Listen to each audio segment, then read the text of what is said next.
Pak, sudah berapa hari nggak dilanjutkan, Pak? Ya ada pakai 5 hari ya.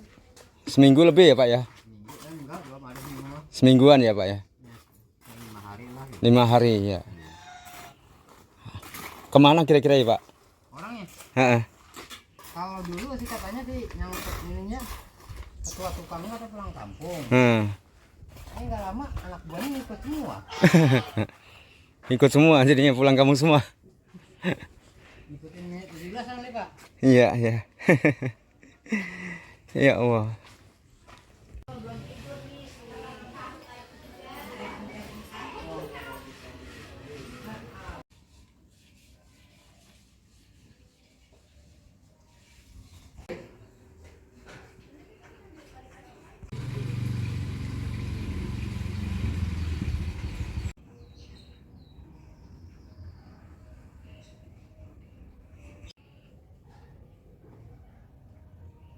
Lokasi usaha warga yang akhirnya menjadi dampak ya.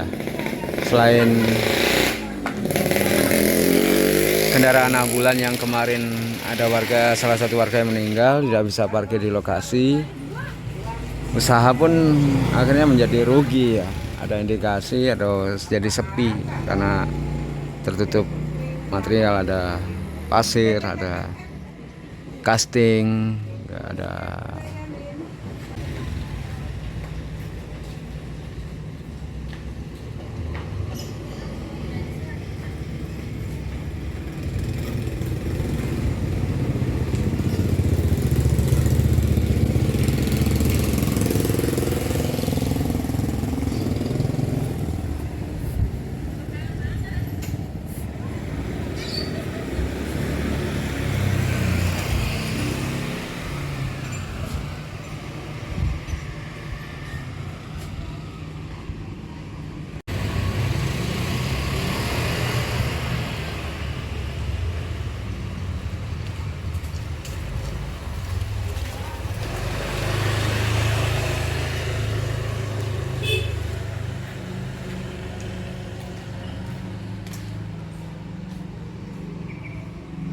Eh, dengan Bapak siapa, Pak? Pak Budi. Sebagai pemilik usaha ya informasinya, Pak ya. Usaha di lokasi di mana nih, Pak, tepatnya? Kedaung ya. RT RW? RT ini kurang tahu kalau Kedaung samping musola aja nih sama sana. Langgar Jalan Masjid Darussalam lah. sana. Pak, informasinya ada yang mau dikeluhkan ya, Pak ya, kepada atas ruginya ya, meruginya ya usaha ya, Pak ya. Betul. Ya paling ya Pak kurang lebih agak menghambat juga ini. Jadi pusat parkir juga. Apa tuh, Pak? Mun di Ya pusat parkir ada tumpukan pasir, Heeh. batu-batu apa yang nggak jelas juga itu nggak diberes-beresin, nggak diangkut juga itu. udah berapa hari, Bapak? Kurang lebih jam 4 harian. kurang lebih. Sebelum 17-an atau? Ya sebelum 17. Heeh. Selain membuat rugi usaha juga informasinya juga yang jelas iyalah musola itu kan pasti. tempat ibadah ya. Tempat ibadah kan orang musola kan susah juga.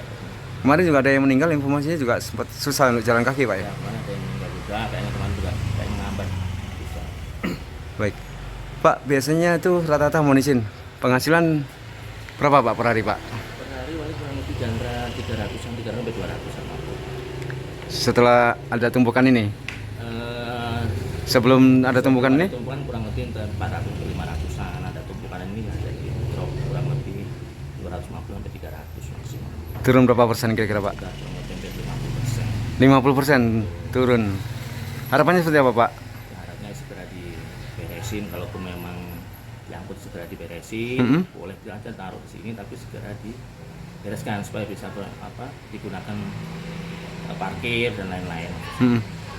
Mereka nih material dari mana, Pak? Informasinya yang Bapak dengar? Persis dari mananya, Heeh. apa sih nggak ngerti juga dan belum pernah ketemu orang itu. Heeh. Karena datangnya selalu di malam, tahu ada, tahu ntar diangkutin. Nah ini udah berapa hari nggak ada yang diangkutin. Saya nggak tahu kenapa. Nggih. Sudah berapa lama nih, Pak, material atau proyek di sekitar Bapak lihat ini? Kurang lebih 3 minggu atau 2 minggu lah. 2 minggu, 3 minggu. Nggih. Ya udah, Pak, mohon mungkin agar hal ini bisa didengar oleh pihak terkait, Pak ya. Makasih, Pak. Sama-sama Pak. Nggih. Bang, Mohon izin, ada yang bisa disampaikan dari tokoh masyarakat? Mengenai tentang program dari Dinas Pertinta yang memang sedang dilaksanakan, hanya saja ada beberapa hal yang menjadi catatan kami. Yang pertama, pada prinsipnya kami sangat mendukung tentang program penataan wilayah-wilayah yang memang dikategorikan kategori agak kumuh, tetapi kami melihat dalam hal teknis pelaksanaannya ternyata banyak yang bergesekan yang menyangkut tentang lingkungan. Salah satunya tata kelola pekerjaan yang memang saya rasa ini kurang profesional. Yang pertama, dalam hal masalah teknis untuk barang-barang yang memang disediakan. Kita tahu bahwa di Kedaung ini kan memang wilayah yang padat penduduk, sehingga akses untuk menuju ke lokasi ataupun juga kegiatan-kegiatan yang dilakukan memang sangat terbatas dalam kategori sempit, sehingga memang dibutuhkan satu sinergisitas antara kontraktor yang memang mempunyai pekerjaan tersebut dengan wilayah yang akan dikerjakan. Saya melihat ini kurang bagus ya, karena satu dalam hal pengerjaan paving block ini, terutama dalam hal masalah penurunan barangnya, ini banyak dikomplain oleh warga dan itu disampaikan langsung kepada saya. Dan saya memang langsung terjun ke lapangan untuk meninjau sejauh mana itu pekerjaan itu.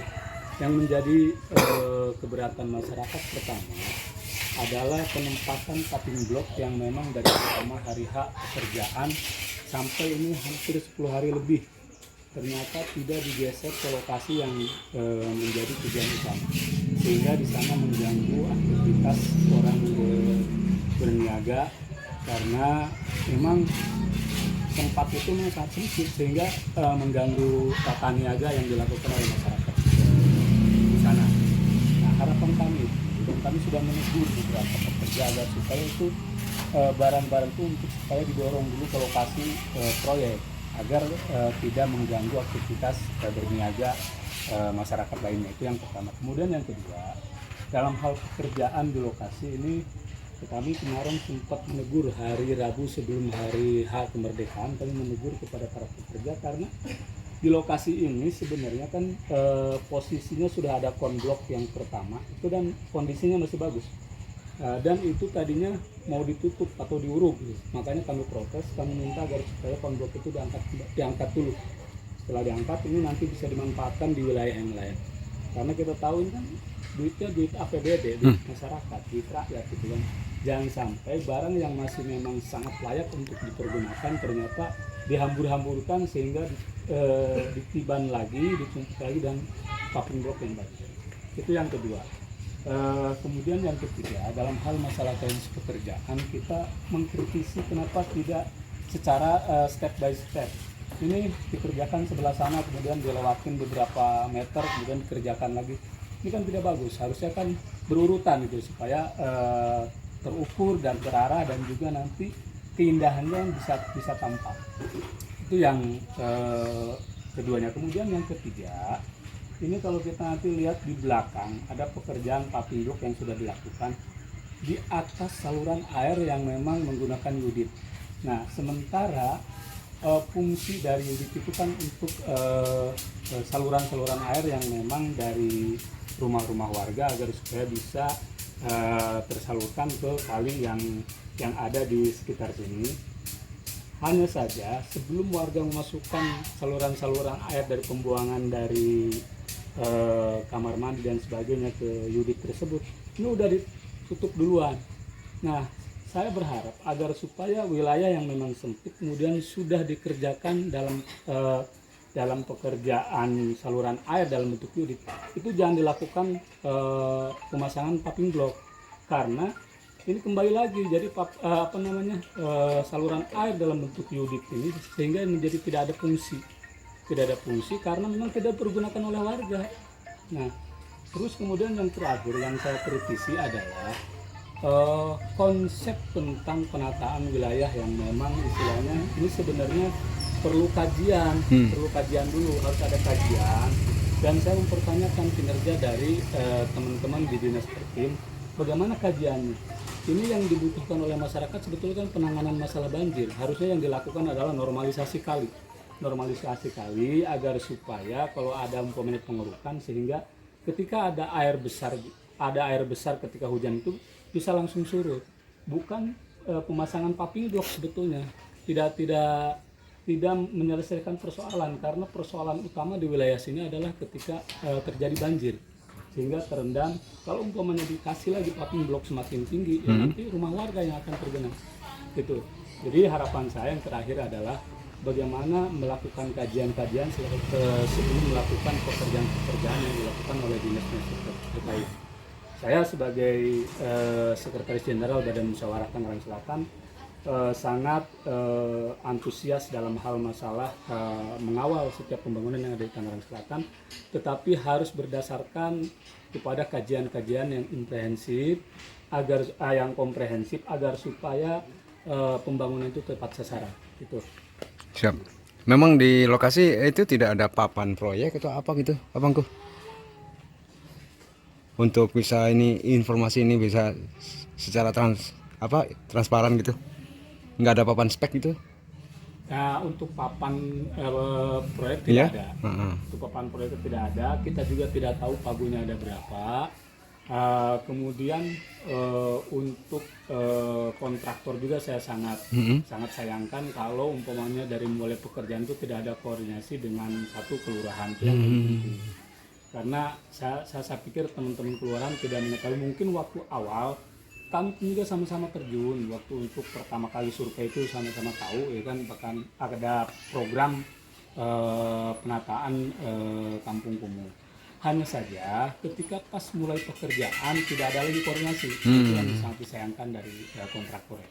Kami tidak tahu berapa pagunya, kemudian pelaksanaannya kapan, tahu-tahu udah dikerjakan. Ada rencana mungkin dari organisasi atau masyarakat itu untuk menanyakan lebih terkait kepada dinas terkait atau kepada lembaga yang kompeten gitu, Bang? Mungkin dari organisasi mau berkirim surat atau bagaimana itu? Saya berharap ini agar ditata kembali tata kelola konsep pekerjaan yang dilakukan bukan hanya di Kedaung di seluruh Tangerang Selatan, agar supaya dari dinas itu benar-benar harus ada pengawasan. Karena saya rasa ini minim pengawasan. Sehingga ketika saya tanyakan kepada para pekerja untuk mandor aja mereka tidak tahu. Ya, terus bagaimana mereka akan kerja kalau tidak ada yang mengarahkan? Itu yang hingga akhirnya sekarang tidak ada pekerja di lokasi ya? Akhirnya sekarang tidak ada pekerja di lokasi ya? Ya, ini yang di lokasi pekerjaan memang dari hari Rabu malam kalau tidak salah memang sudah tidak ada pekerja karena mereka katanya pulang, kata warga sekitar itu pulang. Pasca saya melakukan protes tentang masalah konblok yang lama. Siap. Nah sampai hari ini belum ada pekerja yang datang untuk meneruskan pekerjaan ini. Oke. Terima kasih dengan Bang Taufik Abdul Qofar. Terima kasih.